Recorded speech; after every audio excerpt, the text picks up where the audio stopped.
विद्यार्थियों का अमृत एकेडमी में हृदय से स्वागत है। इस वीडियो में हम आपको रस पढ़ाने वाला हूं और रस से संबंधित विशद जानकारी देने वाला हूं। मुझे आशा ही नहीं पूरा विश्वास है, अगर आप इस वीडियो को देखते हैं तो वनडे परीक्षा सहित टीजीटी, पीजीटी या नेट जेआरएफ की परीक्षाओं में आप इसका लाभ ले सकते हैं। यहाँ तक कि एसआई की परीक्षा में आप लाभ ले सकते हैं।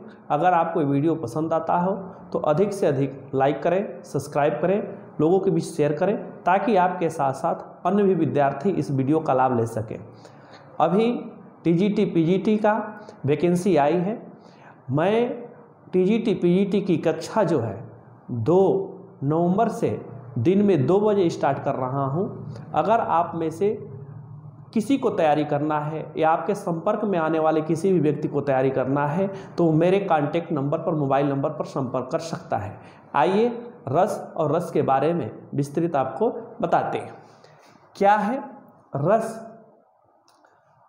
रस एक संप्रदाय के रूप में सबसे पहले प्रतिष्ठित करने का कार्य आचार्य भरत मुनि ने किया। तो आचार्य भरत मुनि को ही रस संप्रदाय का जनक माना जाता है।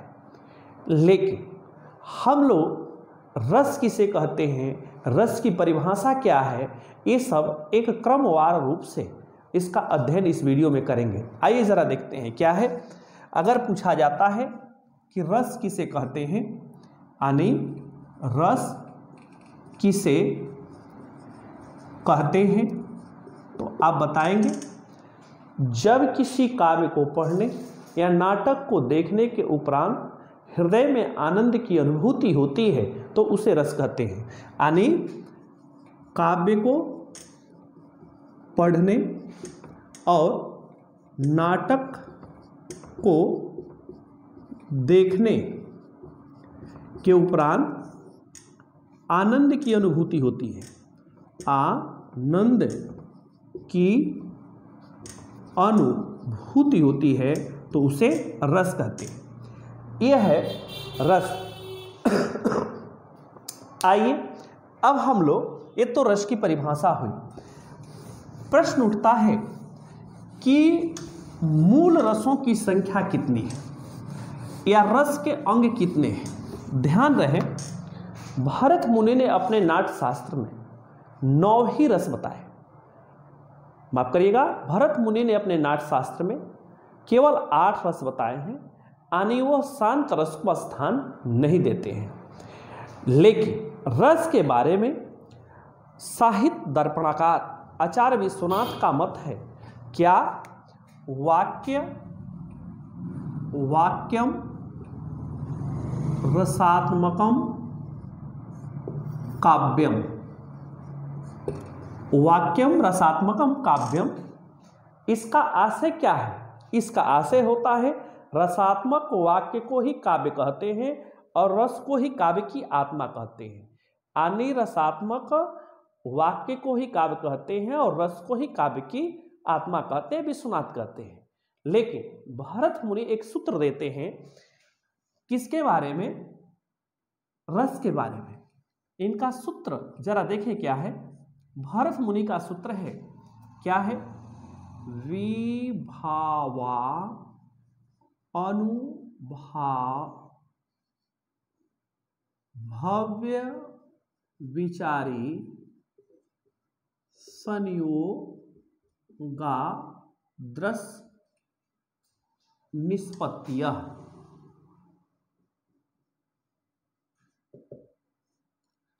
भरत मुनि जी कहते हैं कि विभावा अनुभावा भव्य विचारी संयोगाद्रस रस निष्पत्तियः। इनका ये सूत्र बहुत ही पॉपुलर है, विभिन्न परीक्षाओं में पूछा जाता है। अर्थात विभाव अनुभाव भव्य विचारी भाव के संयोग होने से ही रस की उत्पत्ति होती है। आगे चलकर 2 चीजों पर विवाद हुआ, संयोग पर और निष्पत्ति पर। यहां पर ये भरत मुनि कहते हैं, अर्थात इसका मतलब क्या है कि विभाव अनुभाव तथा भव्य विचारी भाव के संयोग होने से ही रस की उत्पत्ति होती है। तात्पर्य क्या है, इसी को हम लोग संचारी भाव भी कहते हैं, संचारी भाव भी कहते हैं। ये भरत मुनि जी कहते हैं। आए, अगर पूछा जाता है कि रस के अंग कितने होते हैं, रस के अंग या अव्यय, तो यहां देखें, रस के अंग अगर हम लोग को पढ़ना है तो आप बताएंगे रस के अंग अव्यय जब पूछा जाएगा तो बताएंगे रस के 4 अंग होते हैं। कौन कौन? पहला अस्थाई भाव, दूसरा विभाव, तीसरा अनुभाव और चौथा संचारी भाव। संचारी भाव ये रस के अंग है। आइए जरा अस्थाई भाव एक एक कर देखते हैं। अस्थाई भाव क्या है? ये रस के 4 अंग अस्थाई भाव में आपके बारे में चर्चा करने वाले हैं। अस्थाई भाव क्या है? जो भाव मानव हृदय में सदैव विराजमान होते हैं और उचित अवसर पाकर प्रकट होते हैं, उसे अस्थाई भाव कहते हैं। हमारे आपके हृदय में जो भाव सदैव विराजमान होते हैं और उचित अवसर पाकर प्रकट होते हैं, उसे अस्थाई भाव हैं। जितने रस हैं उतने अस्थाई भाव हैं, और जितने अस्थाई भाव है उतने रस है। तात्पर्य क्या है? प्रत्येक रस का एक एक अस्थाई भाव आपको दिखाई देगा और एक अस्थाई भाव में एक ही रस आपको दिखाई देगा। ये अस्थाई भाव है। दूसरा क्या है? अनुभाव। दूसरा है विभाव।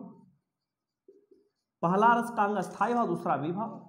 अब विभाव क्या है जरा इसको देखिएगा। विभाव क्या है? रसों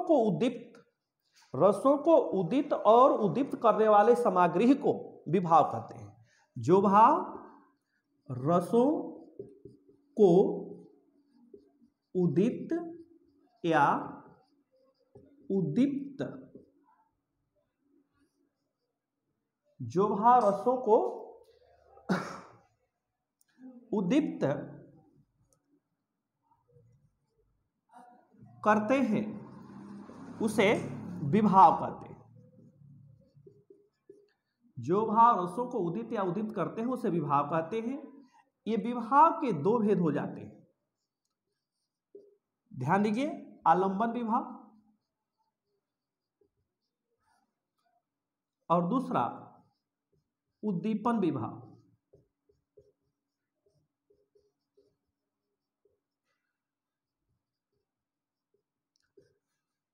आलंबन क्या होते हैं जरा इसको भी ध्यान दीजिएगा। जिस व्यक्ति या वस्तु के कारण अस्थाई भाव उत्पन्न होता है, जिस व्यक्ति या वस्तु के कारण अस्थाई भाव उत्पन्न होता है उसे आलंबन विभाव कहते हैं। जैसे अगर आपको जानना है तो नायक या नायिका, नायक या नायिका, आपका फोकस इस पर होगा, नायक या नायिका पर। यह जो होंगे वह आपको अस्थाई भाव, माफ करिएगा, आलंबन विभाव होते हैं, जिससे नायक और नायिका। उद्दीपन क्या होते हैं? उद्दीप्त करना, यानी जिससे उद्दीप्त हो। उद्दीप्त का मतलब क्या होता है?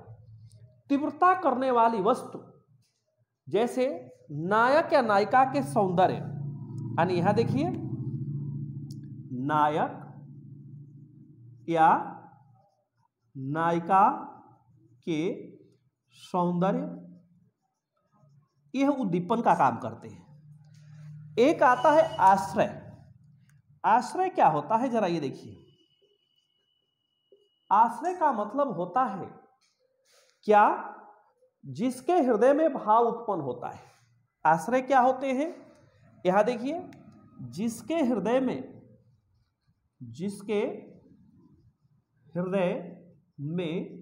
भाव उत्पन्न होता है उसे आश्रय कहते हैं। यानी जिसके हृदय में भाव उत्पन्न होता है उसे आश्रय कहते हैं। तो इस तरह विभाव के 2 आलंबन और उद्दीपन और उद्दीपन का काम करता है, उद्दीप्त करता है, जैसे नदियां, झरना, सौंदर्य, नायक और नायिका का ये सब। आलंबन क्या कहता है, जिसके उद्दीप्त करे, जिसके सहारे का, जैसे नायक और नायिका। आश्रय क्या होती है, जिसके हृदय में भाव जगता है उसे आश्रय कहते हैं। तो ये हुआ विभाव। आइए जरा अनुभाव में चलते हैं। अनुभाव तीसरा अंग है अनुभाव।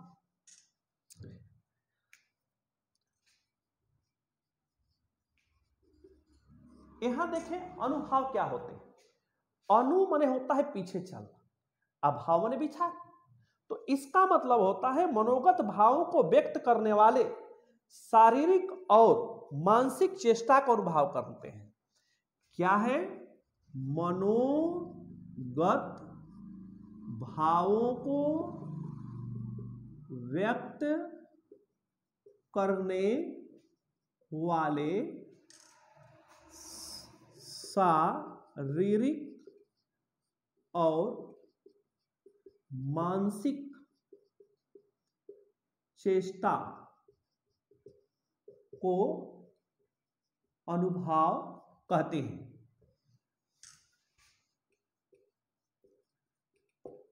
इसके 4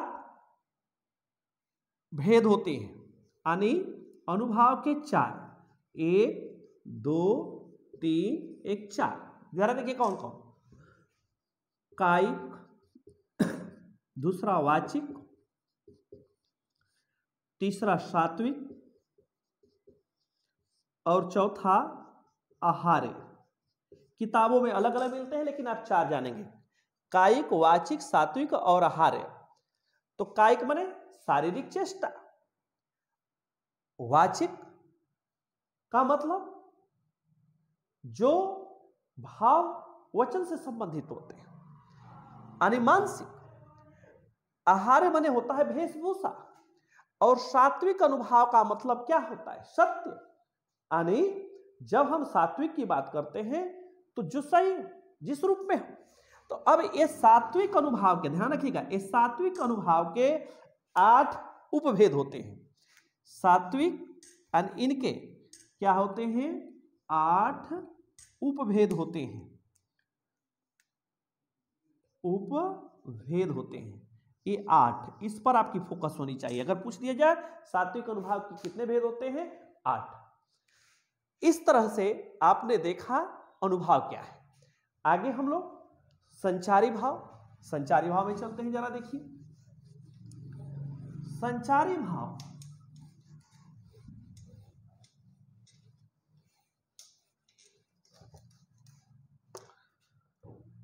संचारी भाव देखें,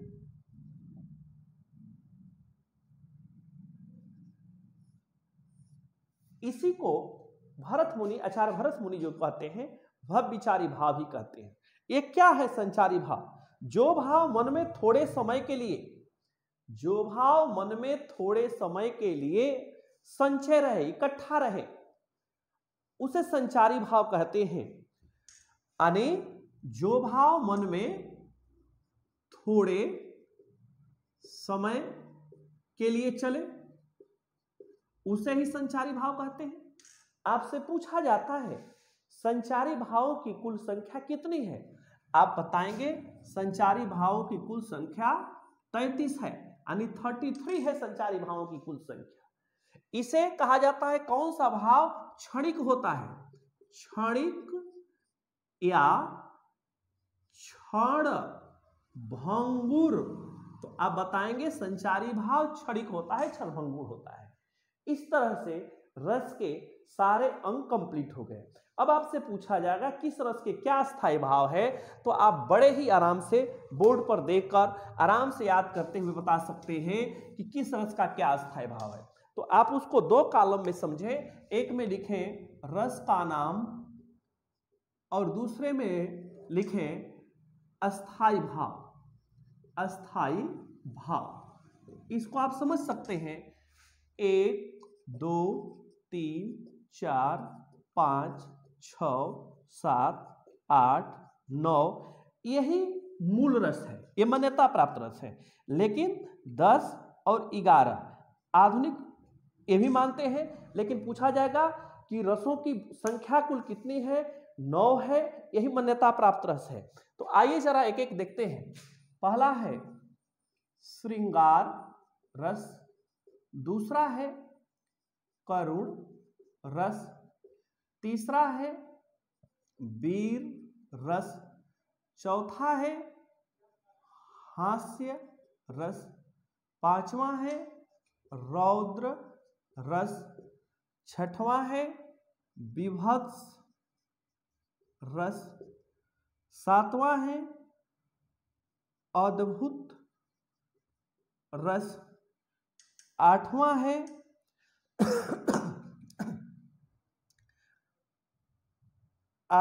है भयानक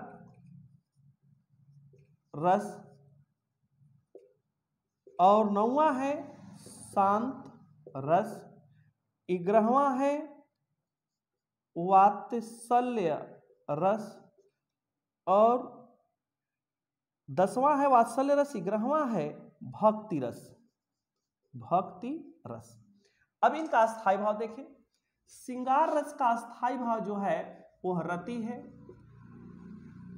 करुण रस का स्थायी भाव है शोक है, वीर रस का स्थायी भाव उत्साह है, और हास्य रस का स्थायी भाव हास है, रौद्र रस का स्थायी भाव क्रोध है, विभत्स रस का स्थायी भाव जुगुप्सा या घृणा है, अद्भुत रस का स्थायी भाव आश्चर्य या विस्मय है, और भयानक रस का स्थायी भाव भय है, शांत रस का स्थायी भाव निर्वेद है, और वात्सल्य रस का स्थायी भाव वत्सलता है, और भक्ति रस का स्थायी भाव देव विषयक रति है। ये अस्थायी भाव है प्रत्येक का जो है।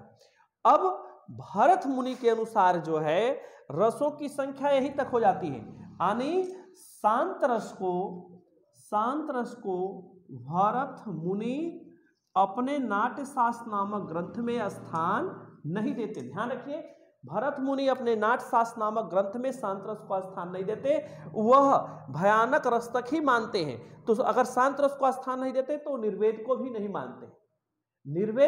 मानते, इस तरह से अगर आप देखेंगे तो भरत मुनि ने कुल भावों की जो संख्या मानी है, यानी भरत मुनि के अनुसार भावों की कुल संख्या अगर पूछी जाती है, कुल संख्या, तो आप बताएंगे क्या 8 अस्थाई भाव, दूसरा बताएंगे क्या 8 सात्विक भाव, और फिर बताएंगे 33 क्या है संचारी भाव। इस तरह से आप जोड़ देंगे तो टोटल भावों की संख्या क्या हो जाती है, कुल भावों की संख्या आप बताएंगे क्या 49, यानी आप बड़े आराम से जोड़ सकते हैं कि होता है कि नहीं, 8 8 16 और 3 19 को 9 और 1 4, तो कुल भावों की संख्या अगर भरत मुनि पूछा जाए तो आप इसको बताएंगे कि 49 होते हैं, 49 होते हैं। इस तरह से अगर ये वीडियो आपको अच्छा लगा हो तो अधिक से अधिक सब्सक्राइब करें, लाइक करें, लोगों के बीच शेयर करें। आप सभी को कोटि कोटि धन्यवाद।